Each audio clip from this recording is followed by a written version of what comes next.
Because our phones run in...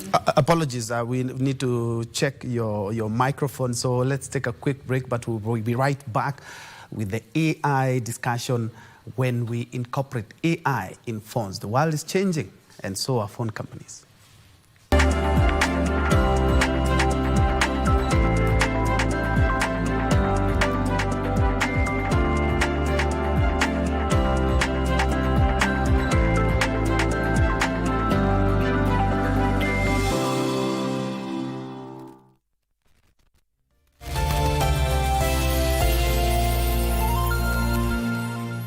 Siku zinasonga sambamba na matukio yanavyojiri. Kuyajua hayo, mbali na hamasa zilizopo kwingineko, shirika la utangazaji KBC limejitolea kuhakikisha ubora wa matangazo yasiyo na chuku. Darubini huangazia mengi ya kusini na kaskazini, mashariki na magharibi, na kukuwasilishia kwa njia stahiki. Ufasaha, usawa, uketo, pasipo kuegemea upande wowote. Iwapo hutakishaka kwa unachoarifiwa, Darubini itakidhi mahitaji yako. Jina langu ni Nancy Onyancha. Na mimi ni Harith Salim. Jina langu ni Gladys Mungai. Mimi ni Ahmed Jumabalo. Nami ni Sarafina Robi. KBC, angazo la Wakenya.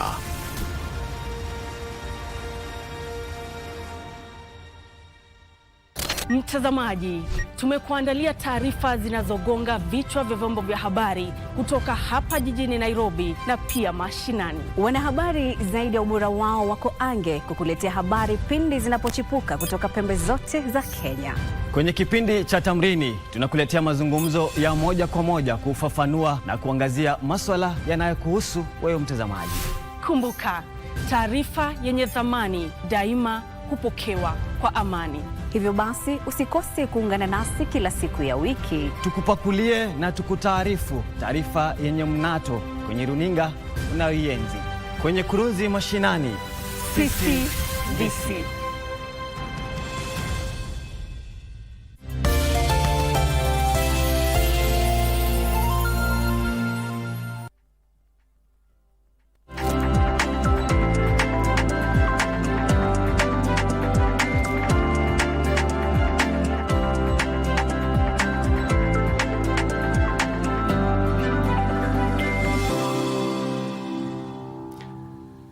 Welcome back. Just in case you joined us, this is KBC Lunchtime News. We are in the business segment. We are looking at AI in smartphone, more or less a new technology that is being adopted by phone manufacturing companies. And I'm joined by Frederick Chieng, who is the PR manager at Oppo. Before we had that technical hitch, I had asked whether, because in most phones we have one version, a pro version or more or less.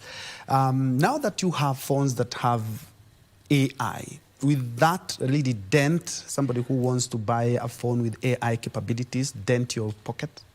Not really. This is because as Oppo, we've made a company-wide decision to be able to democratize AI across the board. So our devices run within 3 major categories. So we have the flagship phones, we have the mid-range phones, whereby, for example, the recently launched Renault 12 falls under that, and we have the budget phones.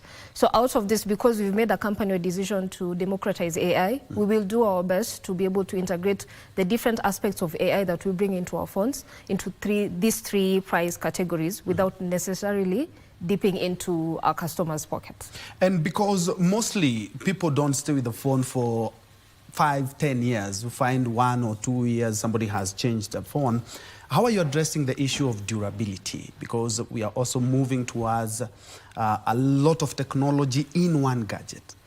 So in regards to this, we do a lot of testing in regards to our phones, because a typical Oppo phone would last a minimum of 4 years. So with this, we do tests from temperature test to humidity test to typical drop tests, just to be able to take through our phones through the different in-day activities that we go through. So for that, we're able to make sure that even when you buy this phone today, it will be able to serve you at least for a minimum of 4 years, and it could even be more. Yes. What about the battery life? So in regards to battery life, this is also something we are working on. We've been working on, and this is in regards to integration of AI for our chipsets and also our battery, whereby AI is able to learn the patterns of how you use your phone, and with that it can be able to adjust everything and be able to be as efficient and as power effective as possible based on your needs. Yes, and we have seen phone companies manufacturing phones that are friendly to persons with disabilities, and now AI infusing. Have you also factored in persons with disabilities in your gadgets? So this year is the first year for us in regards to giving AI functionality to our phones, and the world of AI is enormous. We keep on learning new ways, we keep on getting into new directions, and definitely as we proceed on to newer devices and newer software services, we'll continue to also incorporate other groups of people who are currently not incorporated in our devices. We are looking at a lot of technology in just one phone. In the last 20 years, a lot has changed. Now we have video, we can call, you can Zoom someone, you can do WhatsApp, you can do your transactions. What are we looking at in the evolution of phones in terms of technology? Now we have AI in phones. Yes, so as I said before, AI is just at its beginning. So there's so many more things that are going to come in regards to AI, from health to education, just to be able to give you the best experience as a smartphone user as we continue on with life. So this world is really, really evolving, and we'd also do our best to be able to give the best experience to each of our users as we continue progressing on in regards to technology and innovation. And you've mentioned something on chips. How important is an energy efficient chipsets? They are really, really important, because that's the one thing that enables a phone to last more than the typical 2-3 years. A chipset is able to be power efficient, it's able to look into the needs of a device. So you see, for example, like for you, I would assume you are constantly on your phone. So your chipset, based on the kind of chipset that you have, it will continue learning your patterns. It will continue to be as efficient as possible based on your needs and your requirements. In 30 seconds, on a broader perspective, how are smartphone manufacturers balancing innovation and budget? We are doing our best. It's not easy, but we are doing our best in regards to that. And that's why you find that we are able to group our devices into 3 different categories. So you see, for a customer who needs a fast, high-performing device, this customer I would easily place them at a mid-range to a flagship phone.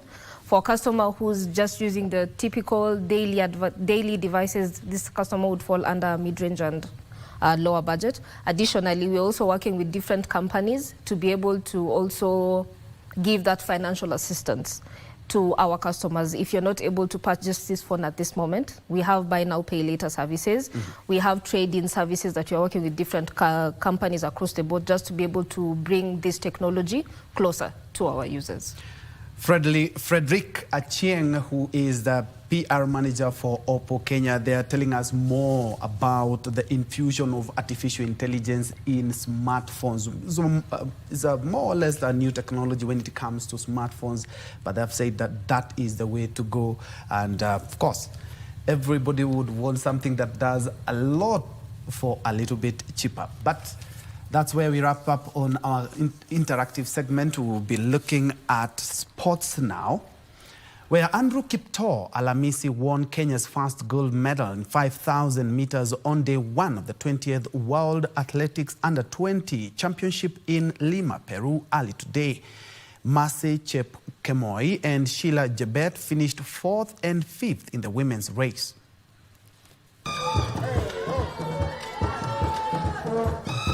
The Kenya national athletics team landed safely back home from Sweden, where it took part in the 22nd edition of the World Masters Championship. Kenya finished 21st on the medal table, with a total of 26 medals and second in Africa behind South Africa, who had 23 medals, but bettered Kenya's gold medal tally. Nigeria was third on the continent with only 1 gold medal, while Egypt was ranked 4th with 1 bronze. United States, who had registered 600 athletes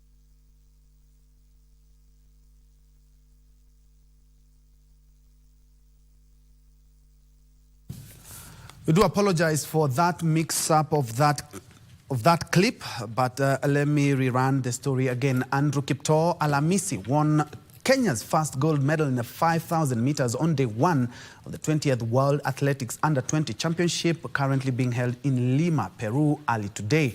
Mercy Chepkemoi and Sheila Jebet finished 4th and 5th in the women's race.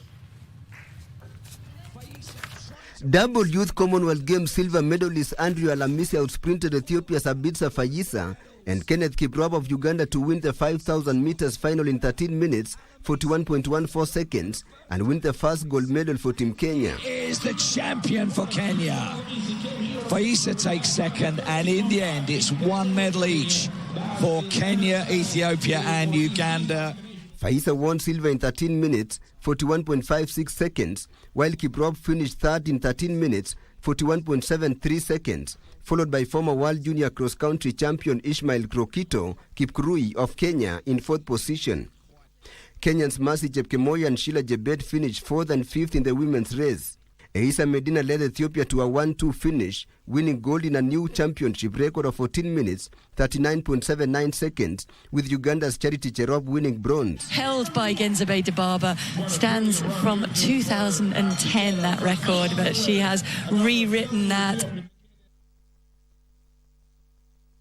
And the Kenya Athletics Masters team returned home last night from the 25th edition of the World Championship held in Gothenburg, Sweden, receiving a heroic welcome at the Jomo Kenyatta International Airport.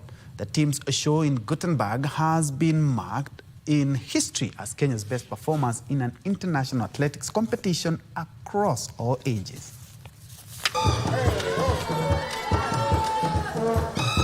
The Kenya national athletics team landed safely back home from Sweden, where it took part in the 22nd edition of the World Masters Championship. Kenya finished 21st on the medal table with a total of 26 medals and second in Africa behind South Africa, who had 23 medals but bettered Kenya's gold medal tally. Nigeria was third on the continent with only 1 gold medal, while Egypt was ranked 4th with 1 bronze. United States, who had registered 600 athletes for the competition, emerged overall winners with 224 medals. My prayer is that may the Lord continue to bless our nation, bless our people, bless our athletes, and my call to all athletes, the masters and even the elite, is that we may continue to compete clean without any enhancing drugs. Once a sports person is always a sports person. We want to appreciate our masters team for not really giving up on the talent that they have. It is a great show of sportsmanship and also a very good example to emerging athletes. It was the 4th time Kenya was taking part in the World Masters, having competed in Perth, Australia in 2016, Malaga, Spain in 2019, and Toran, Poland last year. Tulikimbia mzuri sana, lakini waja niwaambie saa hii wenzangu wa masters, mchezo sio rahisi, mbio sio rahisi, hakuna uzee, kuna watu ya 80 na anakimbia kama watu wadogo. To train mzuri. Wale watoto ambao walimaliza Olympic ni watoto yetu, na tunataka kuonyesha hao watoto sisi bado tuko njiani, hatujawachwa.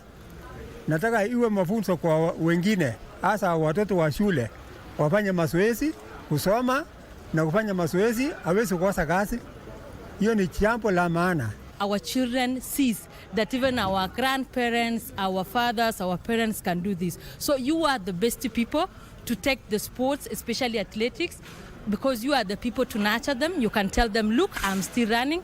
And I believe if we can continue to support the masters team, these are the right people who can even coach the juniors. Kenya had a team of 26 athletes who will embark on training later in the year to prepare for the World Indoor Championships slated for Florida, USA in March 2025. The 26th edition of the World Masters Athletics Championships will be held in Daegu, South Korea in 2026. Kudos to our masters and a great example to our young athletes. Further afield, Naomi Osaka made a triumphant US Open return by beating Jelena Ostapenko in 2 straight sets in their blockbuster first-round match. Japan's Osaka is a 2-time champion at Flushing Meadows, winning the first of her 4 Grand Slam titles in New York in 2018 and repeating the feat in the year 2020. Naomi Osaka missed last year's US Open tournament after to her daughter shy but watched from the crowd, which reignited her desire to compete again. The former world #1 faced a tough task against Latvian 10th seed Jelena Ostapenko, but came through 6-3, 6-2 in just 63 minutes. Just a matter of time. Naomi Osaka puts the bow on a superb performance here on Louis Armstrong. She's beaten a top 10 player for the first time in 4 years. Emma Raducanu suffered an early exit from the tournament after losing to Sofia Kenin in their first-round match. Britain's Raducanu, who lost 6-1, 3-6, 6-3, was searching for her first victory in New York since unexpectedly winning the title in 2021 as a teenage qualifier. She fell in the first round in 2022 and missed last year's tournament as she recovered from a wrist and ankle surgery. Look at the 161, 36, 64. Last year's runner-up and 2021 champion Daniil Medvedev brushed off a middling second set to beat Dusan Lajovic for his 30th match win in New York. Number 2. Always made it. Thought he pulled it wide for a second, but... World #1 Yannick Sinner was given a scare in his first-round match before winning. Italy's Sinner lost the first set before regrouping to beat American Mackenzie McDonald 2-6, 6-2, 6-1, 6-2 on the second day of play in New York. The Italian was playing his first match since it emerged. He had been cleared of any wrongdoing after twice testing positive for a banned substance early this year.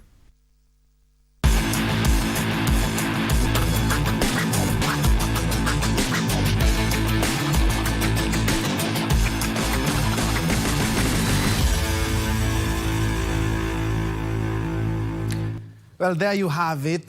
Thank you indeed so much for watching. My name is Njue. Brian Muraru has been our sign language interpreter for this live newscast. Don't forget to check out our social media spaces, not forgetting our website, that is www.kbc.co.ke for this news plus much more. Have a fantastic afternoon.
Where's my dad? You must have been such a good actress back in high school. This Mam Kaikara, he'll even fake his own death. The worst thing is that he uses his daughter to clear his mess. This one is dead already. I need that man to rot in jail. When like Kaikara never suffer in jail. And how I wish I could change that. Nick, we don't choose family, unfortunately. Really, Nick? Don't try to manipulate me. Are you done making conclusions in your head? You disgust me sometimes, Nick. Mtazamaji, tumekuandalia taarifa zinazogonga vichwa vya vyombo vya habari kutoka hapa jijini Nairobi na pia mashinani. Wanahabari zaidi ya ubora wao wako ange kukuletea habari pindi zinapochipuka kutoka pembe zote za Kenya. Kwenye kipindi cha Tamrini tunakuletea mazungumzo ya moja kwa moja kufafanua na kuangazia masuala yanayokuhusu wewe mtazamaji. Kumbuka, taarifa yenye thamani daima hupokewa kwa amani. Hivyo basi usikose kuungana nasi kila siku ya wiki